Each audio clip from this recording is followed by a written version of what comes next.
পারস্য উপসাগরের উত্তাল জলধি, ট্রাম্পের এক হুঙ্কার ও তেহরানের অবিচল দৃষ্টি। বন্ধুগণ, বন্দরের আকাশে তখন গোধূলির আলো, পারস্য উপসাগরের শান্ত নীল জলরাশিতে মৃদু ঢেউ আছড়ে পড়ছে। কিন্তু এই শান্ত প্রকৃতির আড়ালে বাংকার আর মিসাইল সাইটগুলোতে তখন টান টান উত্তেজনা।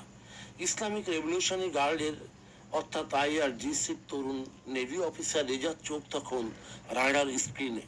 হঠাৎ করে এই হেডকোয়ার্টারের জরুরি ওয়্যারলেস থেকে ভেসে এলো ওয়াশিংটন থেকে ডোনাল্ড ট্রাম্প এক চরম বার্তা পাঠিয়েছেন, open Hormuz now or else. Reza মৃদু হাসলেন। এই সমুদ্র জলপথ তাদের চেনা, মার্কিনীদের এই ধরনের ফাঁকা বলে তাদের কাছে নতুন কিছু নয়। হুঙ্কার ও হাড় হিম করা নিরাপত্তা। ট্রাম্পের এই 4 শব্দের বার্তা মুহূর্তের মধ্যেই বিশ্বজুড়ে তোলপাড় সৃষ্টি করেছে। আন্তর্জাতিক বাজারে তেলের দাম লাফিয়ে লাফিয়ে বাড়ছে। পশ্চিমা কূটনীতিকদের কপালে চিন্তার ভাঁজ, কিন্তু তেহরানের কমান্ড সেন্টারে কোনো তাড়াহুড়ো নেই। সেখানে বিরাজ করছে এক হাড়হীন করা আত্মবিশ্বাসী নীরবতা। ইরানের জন্য হরমুজ প্রণালী কেবল কোনো সাধারণ বাণিজ্য পথ নয়, এটি তাদের অস্তিত্ব, তাদের সার্বভৌমত্বের প্রবেশদ্বার। ওয়াশিংটন যখনই তাদের অর্থনৈতিকভাবে রোধ করতে চাইছে, তেহরান ঠিক তখনই মনে করিয়ে দেয় এই সমুদ্রের চাবিকাঠি কার হাতে। বাংকারের প্রস্তুতি, অদৃশ্য ড্রোন ও মিসাইলের পাহারা।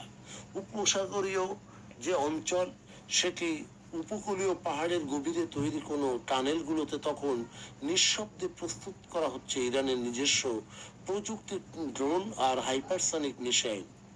রিজা তার দূরবীন দিয়ে বহুদূরে ওমান উপসাগরের দিকে তাকালেন, যেখানে মার্কিন যুদ্ধ জাহাজগুলো মহড়া দিচ্ছে। পশ্চিমা মিডিয়া একে ইরানের আগ্রাসন বলে প্রচার করলেও রেজার মতো হাজারো ইরানি সেনার কাছে এটি নিজ মাতৃভূমিকে রক্ষা করার পবিত্র লড়াই।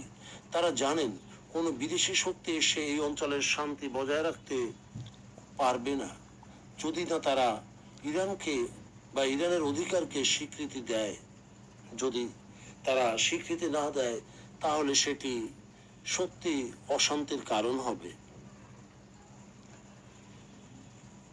তবে রাতের অন্ধকার যখন পারস্য উপসাগরকে গ্রাস করলো, দূর আকাশের তারার মতো জ্বলতে থাকা মার্কিন ড্রোনগুলোর দিকে তাকিয়ে রেজা মনে মনে ভাবলেন, আমেরিকা যদি সত্যিই অনধ্যায়ের পথ বেছে নেয়, তবে এই শান্ত জলদি হবে সাম্রাজ্যবাদের চূড়ান্ত পরিণতি। ইরান যুদ্ধের উস্কানি দেয় না, কিন্তু নিজের ঘরের দুয়ারে দাঁড়িয়ে কেউ চোখ রাঙালে তাকে কিভাবে জবাব দিতে হয় তা তেহরানের খুব ভালো করেই জানা আছে। বন্ধুগণ, যদি আমাদের এই তথ্য গল্প আপনার ভালো লাগে, তাহলে লাইক এবং শেয়ার দিন, এবং এখন আজ আমাদের সঙ্গে থাকার জন্য ধন্যবাদ। আমাদের ফলো দিন এবং সাবস্ক্রাইব করুন।